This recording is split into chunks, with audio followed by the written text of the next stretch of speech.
everyone, and welcome to the latest Down the Rabbit Hole interview. Today we are going to be joined by longevity expert Thomas Perls, who is going to be talking to us about his area of research. So Tom, if you could just introduce yourself and tell everyone a little bit about what you do as well.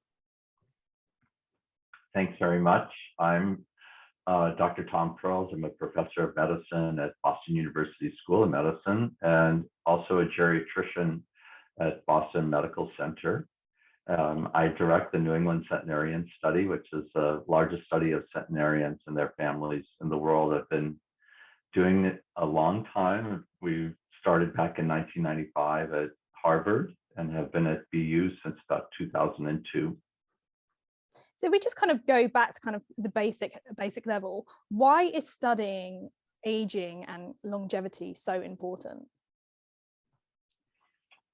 It harkens back to, I think the best encapsulation of that is something called geroscience that was invented at the National Institute on Aging. There's actually a geroscience working group that spans all the institutes of the National Institutes of Health.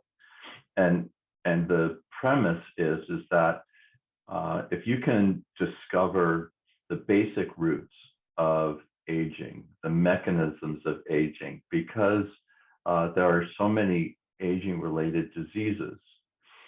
If you interrupt the process of aging itself, if you slow it down, perhaps you can not just hit one disease that's associated with aging, but a whole range of diseases, and either actually do what happens in the centenarians, which is slow down aging and decrease the risk for aging-related diseases. Kind of why in society are we so obsessed with aging? Because I feel like there's so many like anti-aging creams and everyone's always going on about slowing down ages. Like, why as a society are we kind of so obsessed with it? Well, first it was all marketing. You know, I think especially in the 70s and 80s, we really started to see some really pernicious, awful advertising about older people, portraying lots of wrinkles and disability and using walkers and even worse, and really portraying just a horrible view of aging, I think scaring the heck out of people about aging, but also making it look ugly and making it look like a disease.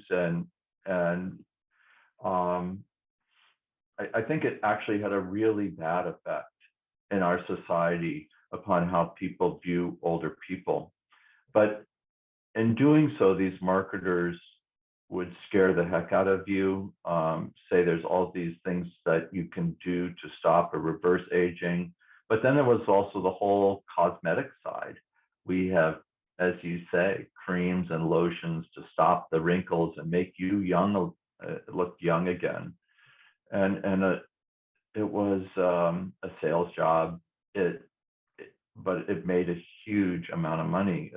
It's still a big industry. I think at one point that backfired to some degree in that baby boomers born 1949 up through about 1964, people were making a lot of babies during that time, and there's this blip in the population of about 70 million people in the United States. There's a similar phenomenon in Great Britain. Not that number of people, but certainly this bolus of individuals all aging together. And I think for the most part, for many of these individuals, it's not about looking young or staying young, but aging well. And I think people are offended when they see really deceptive and pernicious depictions of older people, of themselves, and instead, I think people naturally gravitate to more accurate and enabling views of aging at this point. Do you think that had a negative kind of impact on the actual kind of research area in terms of aging? Because even when you research aging now, like a lot of it kind of refers to it as like a quack science. So why do you think it has such a sort of bad reputation? I would say it's not so much a negative impact as it is a very distracting impact. If funneling research dollars, perhaps from well-meaning philanthropists, to unfortunately venture capitalists and so on, where people make outrageous claims. That's on the research funding side. On the clinical side, there was and still is to some degree these quacks who were claiming, for example, hormone replacement therapy, giving people growth hormone or testosterone could stop and reverse aging.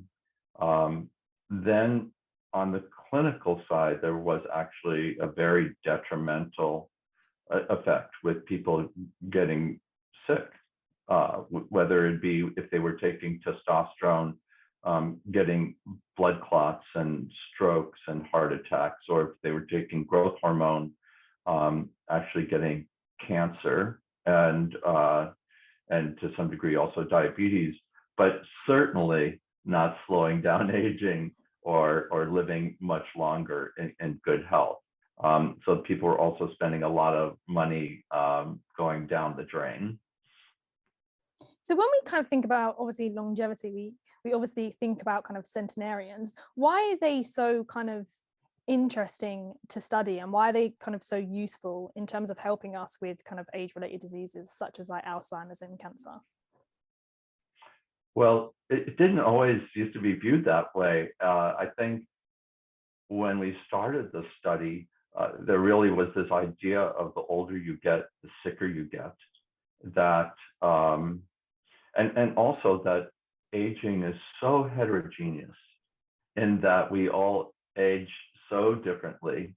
You know, I could be aging quickly and having all kinds of aging-related diseases in my even late 60s and 70s, whereas my neighbor could be just doing fantastically well and be the same age. And so people thought that aging is so heterogeneous, there's no way you're going to find factors that somehow control the rate of aging, and that it's just too complicated. And you would also need huge sample sizes to try and find these factors that individuals who may age very well have in common versus those who don't.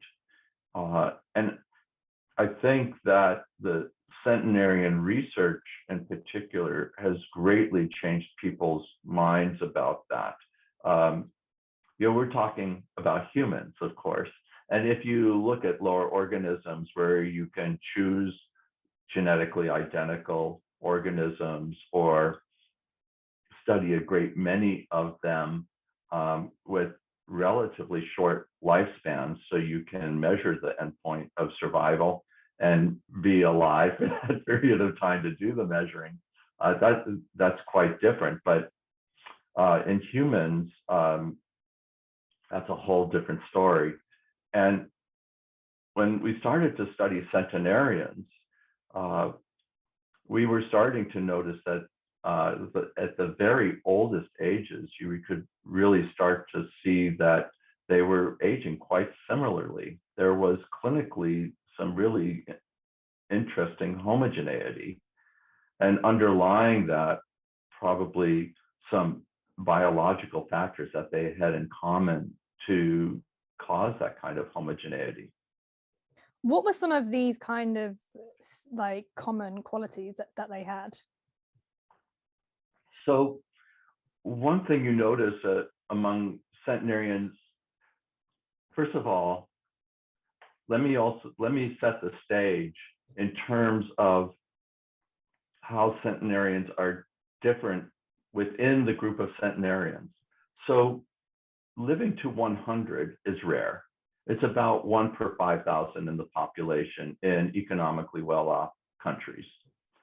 But then living to 105 is a totally different ball of wax, so to speak, in that there's this tremendous drop-off in survival rate. So at 105, it's about 1 per 250,000 in the population. It's really a very different phenotype than living to 100. And then living to 110, again, is so very different, where those individuals that we call them super centenarians are about a rate of 1 per 5 million, extraordinarily rare and approaching the limit of human lifespan, which is dictated or defined by the oldest ever living human being, which was Jean Comment, who died in 1997 at the age of 122. Now, 122 is very different than 110, but for all intents and purposes, in terms of the very small number of people that we're talking about, 110 really is approaching the limit of human lifespan. And each of those are quite different phenotypes. So people who live to about 100, about 40% or so have some kind of aging-related disease before the age of 85. So they've lived 15 years or so with some aging-related diseases that are normally associated with significant mortality, but they've somehow lived with these diseases instead of dying from them. They're resilient. Then we have another 40% or so that are living after the age of 85 with aging-related diseases. So before they didn't have anything. We call these individuals, the first group, survivors. The second group we call delayers, people who are delaying aging-related diseases instead of surviving with them. And then finally, there's this 10 to 15% of people living to 100 who we call escapers, who really don't have any aging-related diseases at that point. Sure, they may have slowed down a bit, though I know centenarians who did not, but they don't even have cataract. Some of them don't, but certainly not dementia, cardiovascular disease, stroke, hypertension, diabetes. Some of them may have had a history of cancer a while ago, but have been cured of that. But if they had cancers, we don't indicate that they were escaper. So these are clinically very clean individuals in terms of no aging-related diseases. Now, you might say, well, if 90% of that sample has some kind of aging-related disease, what's so great about that?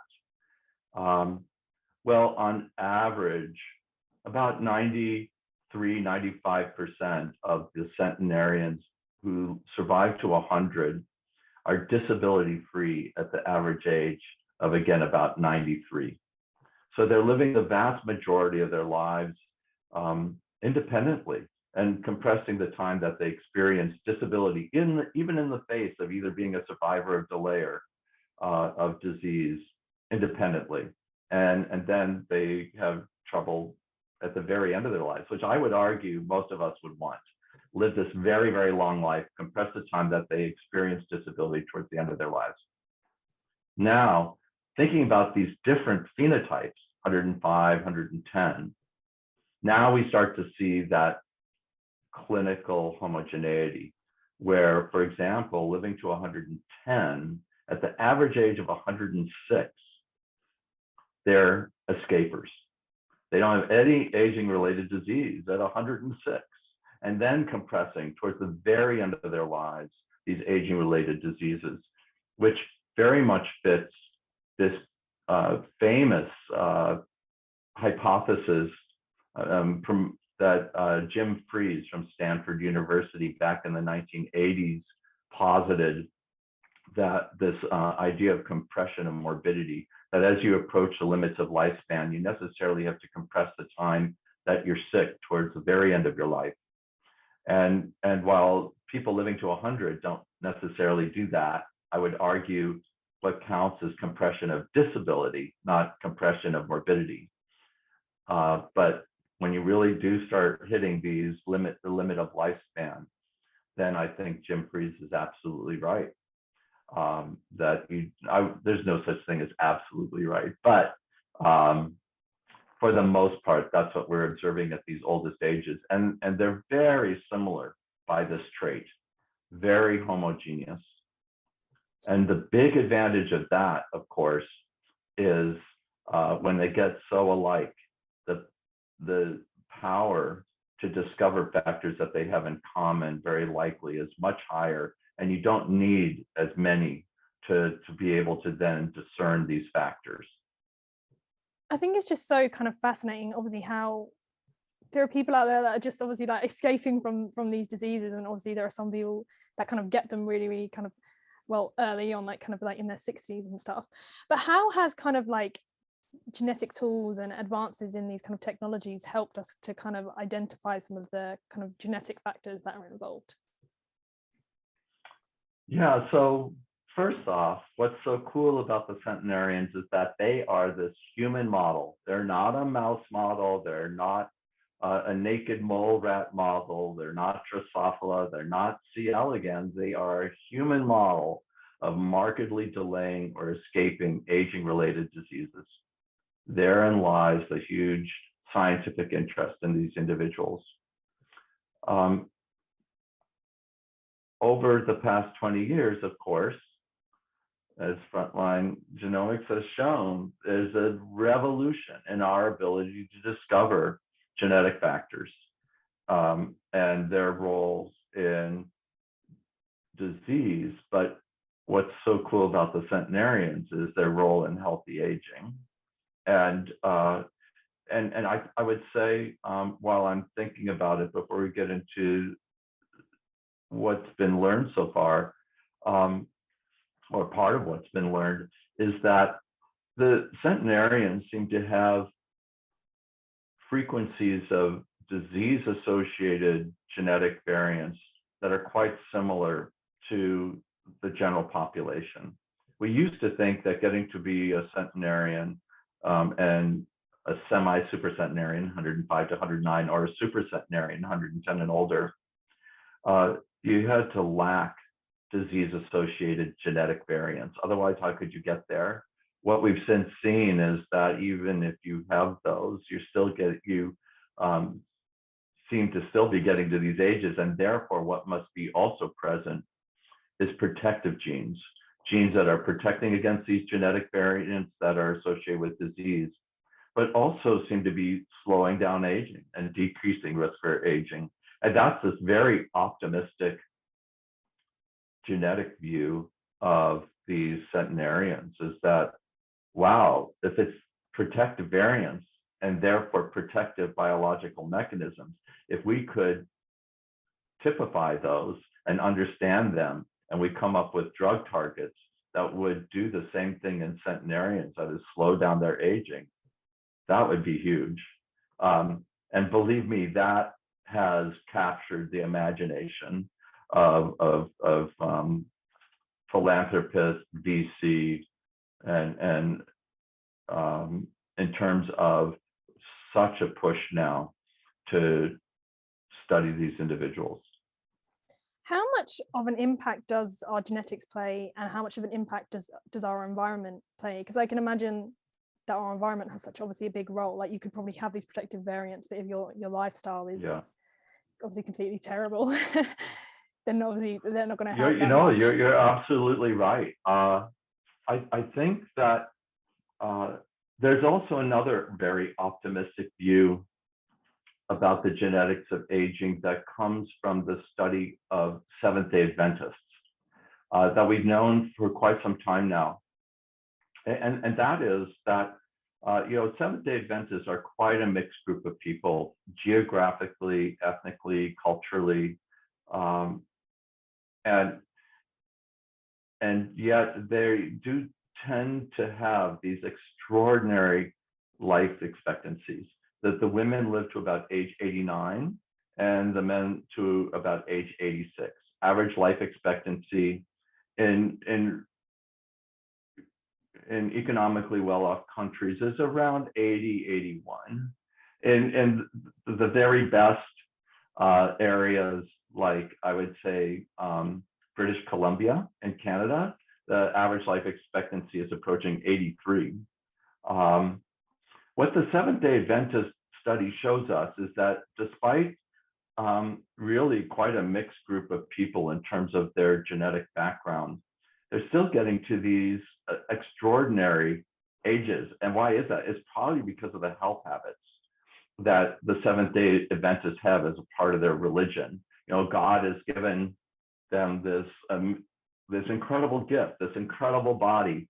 Don't do things to it that you know, don't squander that gift. So don't be smoking, don't be a couch potato, don't be eating all these things that are bad for you. So their habits tend to be that they don't smoke, they don't drink, they regularly exercise, they're vegetarian, they tend to do things in terms of family and religion that helps them manage stress well. And lo and behold, they have these extraordinary life expectancies. So what that says to me is the vast majority of how you age is what you do with your environment, is your health-related behaviors. And if you do everything right, you can have these amazing average life expectancies of 86 as a man and 89 as a woman. Imagine that. That's like almost 30 years beyond the age of 60. And there's also evidence that having these health behaviors allows you to delay these aging-related diseases and at least their disability. And so instead of it being the older you get, the sicker you get, it's much more the case of the older you get, the healthier you've been. It's really an enabling, very optimistic view of aging. And darn it, you don't need these hormone replacement therapies. You just need some discipline and good health-related behaviors. Now, if on the other hand, you do everything wrong, like I think you alluded to, with whether you smoke or drink too much alcohol, or if you're too overweight, a diet with a lot of meat and sweets and so on, then it totally makes sense that you're going to pass away in your 60s and early 70s. So I would say, and then besides the Seventh-day Adventists, there's studies of twins and so on that really indicate that about 75% of how we age, 75% of the variability in what age we live to be is going to be what you do with your health-related behaviors. And about 25% is our blueprint, our genetics. Now, that's to live to 90. To live much beyond that, we and other groups have shown that there's a growing importance of genetic factors that that get you to these older ages, and the variation in how old people live to be explained by a greater and greater proportion of genetics as you get to these oldest ages, such that by the time you're looking at people living to beyond about 106 or so on, the tables are turned, and about 75% of the variation in how old those individuals are living to be is going to be genetic. And you know, sure, smoking is very, very rare in those individuals, but for the most part, I think it's also necessary to have some pretty rare and spectacular genetic signatures that are getting to these people to these oldest ages. Say we could eventually kind of harness these genetic factors in drug development. Do we necessarily want everyone to be living into their like hundreds? Like, are people genuinely kind of happy at that age? Are they healthy?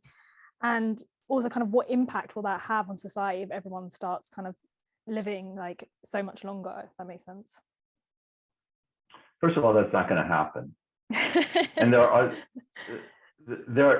what's not going to happen is the part about getting a lot of people to 100, or as some other people claim, for that matter, living to 500. And there are people out there claiming that. And they're just,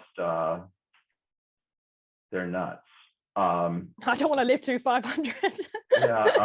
Well, and just this claim is crazy. And they don't need to be claiming that kind of stuff to have this very optimistic view of aging. You know, I think the purpose of our research began with the observation that many of the centenarians have markedly delayed Alzheimer's disease. We have about 5 million people in the United States with what I think is probably the worst disease, which is Alzheimer's and the loss of your mental faculties. And with the baby boomers aging and such a large population, by around 2040, we're looking at tripling that. So it's going to be somewhere around 15 million with Alzheimer's, and that's in the United States. Of course, same kind of epidemic is occurring around the world. So the numbers are just huge. And if we can study centenarians to markedly delay Alzheimer's disease in other people, that's just huge. And that's what we're trying to do. And it's not just Alzheimer's. You know, the field of geroscience is such that we're hoping to attack other aging-related diseases as well, and get people to markedly delay these aging-related diseases. Does that mean we're going to get a lot more people to 100? Maybe a little bit. Certainly not much beyond that. But for the most part, what we're shooting for is getting a lot of people into older age, like the seventh-day census. If they couldn't do it naturally, maybe we can help them along with understanding some of these mechanisms that we believe could be drug targets, develop drugs that do the same thing as what is occurring naturally in these individuals. What kind of role do you think that gene editing and kind of CRISPR can have in this field of research? What impact do you think they could have? I think mostly in understanding these mechanisms. There's, of course, I just read yesterday, this whole field of reprogramming has captured the imagination of some extraordinarily wealthy people. And this company that's coming out called Altos, and that may or may not be funded by Jeff Bezos and a few other very, very wealthy people, offering ordinary salaries to some individuals to lead some research efforts around reprogramming. I'm not going to say much more about the utility of that. Obviously, some people believe that there probably will be some great things learned from this. As to whether that could lead to some individuals living to very old age and good health is a whole different ballgame. I think there's a great deal of concern, and there's always been a significant concern about when you start tinkering with the biology with some of these methods, you not only may slow down aging, but you may also increase risk of cancer.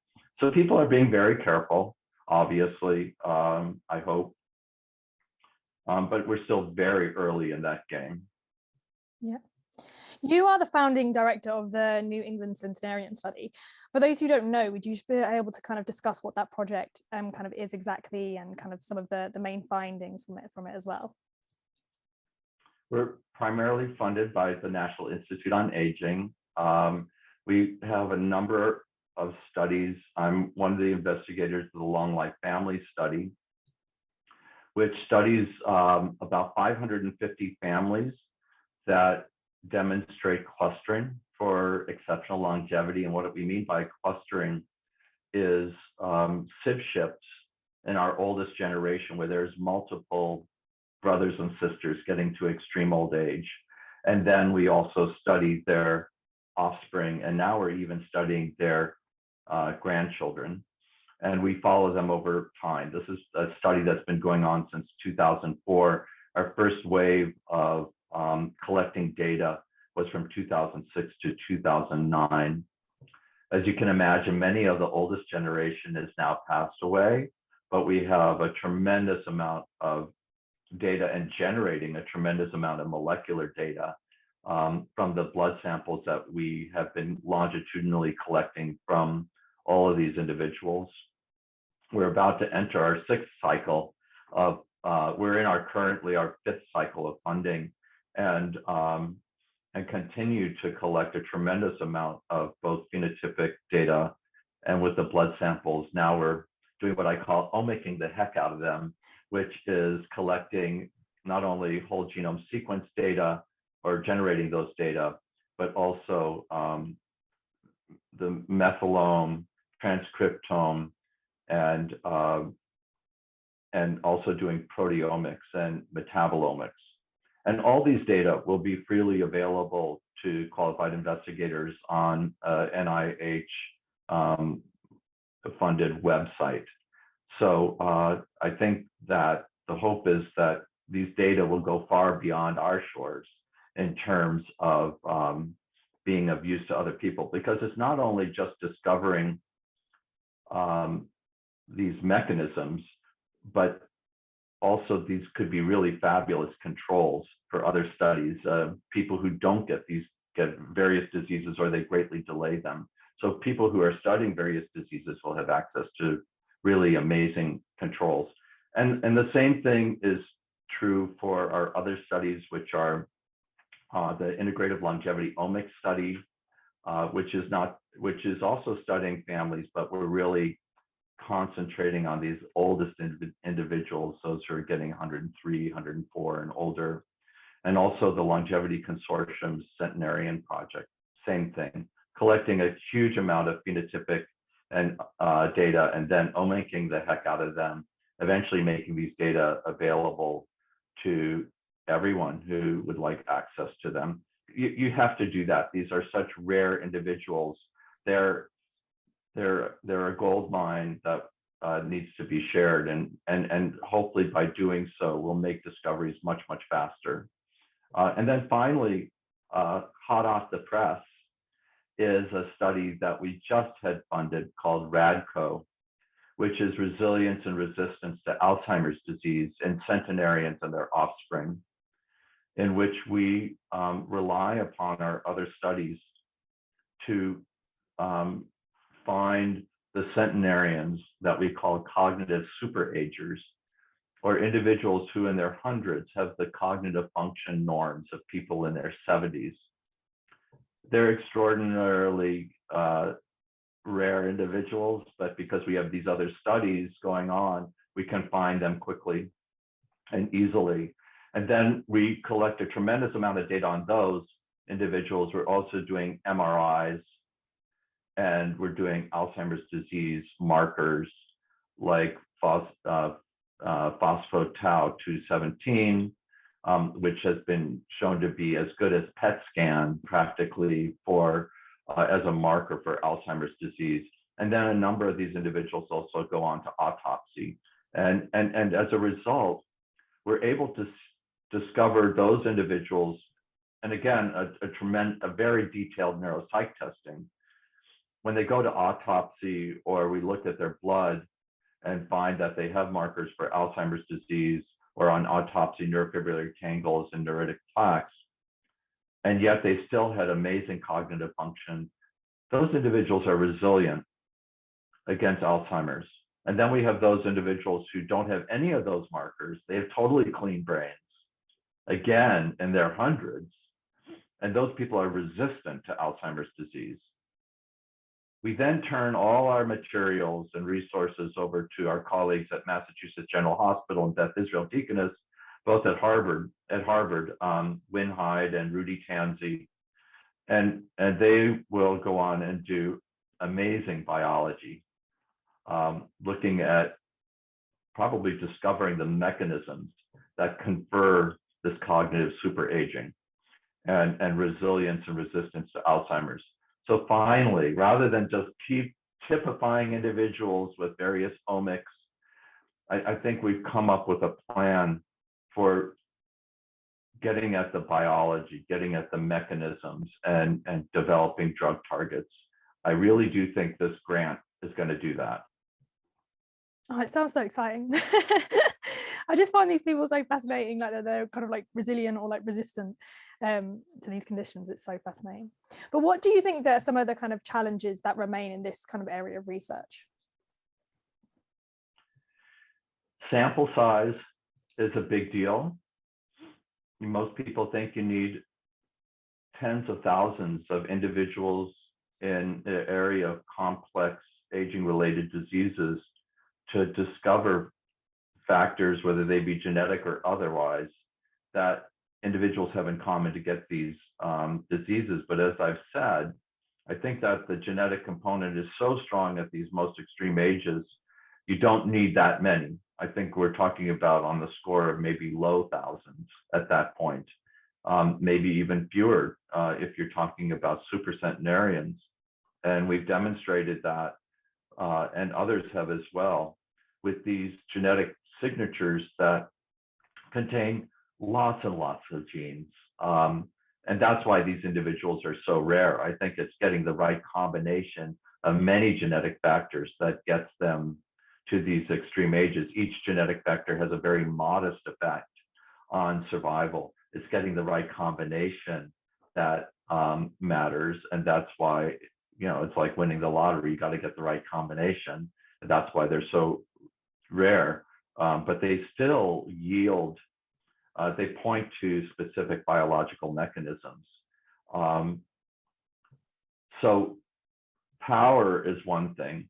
And therefore, yes, it's quite high, probably at these oldest ages, but these are very rare individuals. So finding them and enrolling them is a big challenge.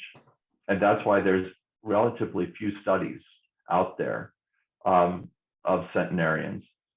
The other is not just finding centenarians, but finding centenarians with different genetic backgrounds.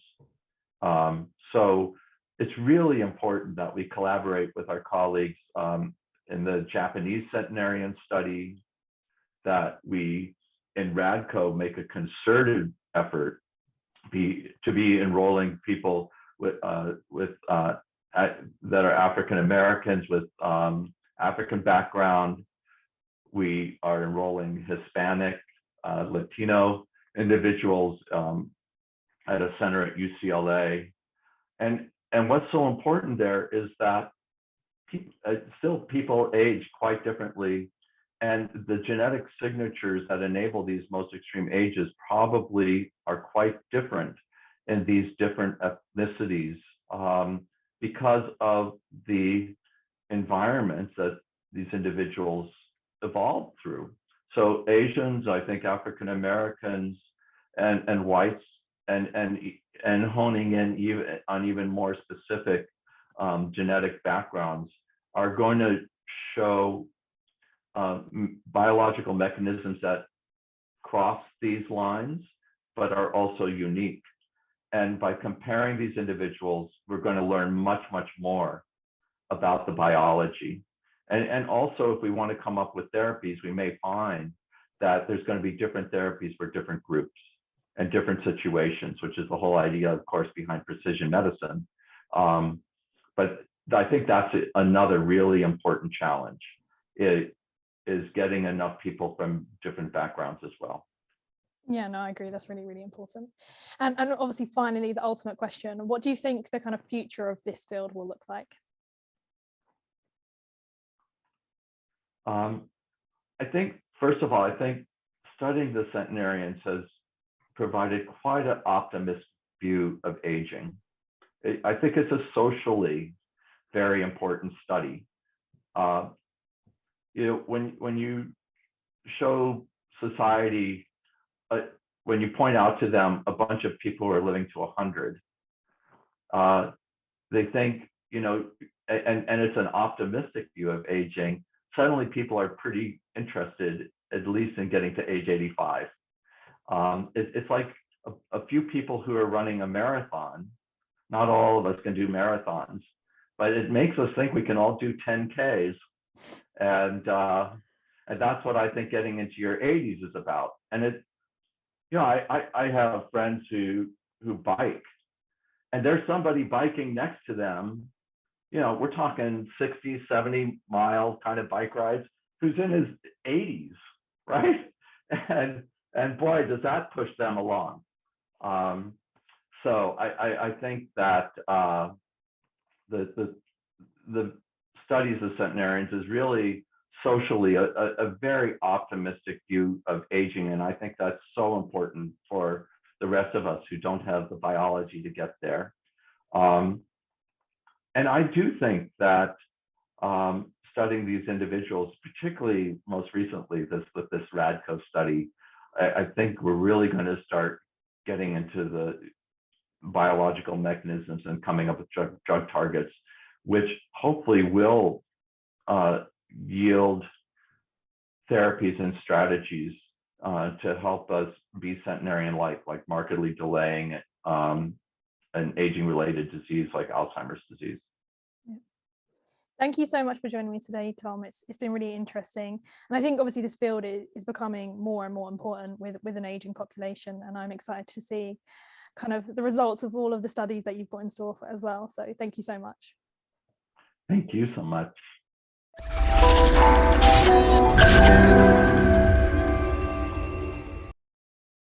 Hello everyone, if you enjoyed this video, then make sure you check out some of our other videos in our series by subscribing below or going to our website, frontlinegenomics.com. I hope you enjoy.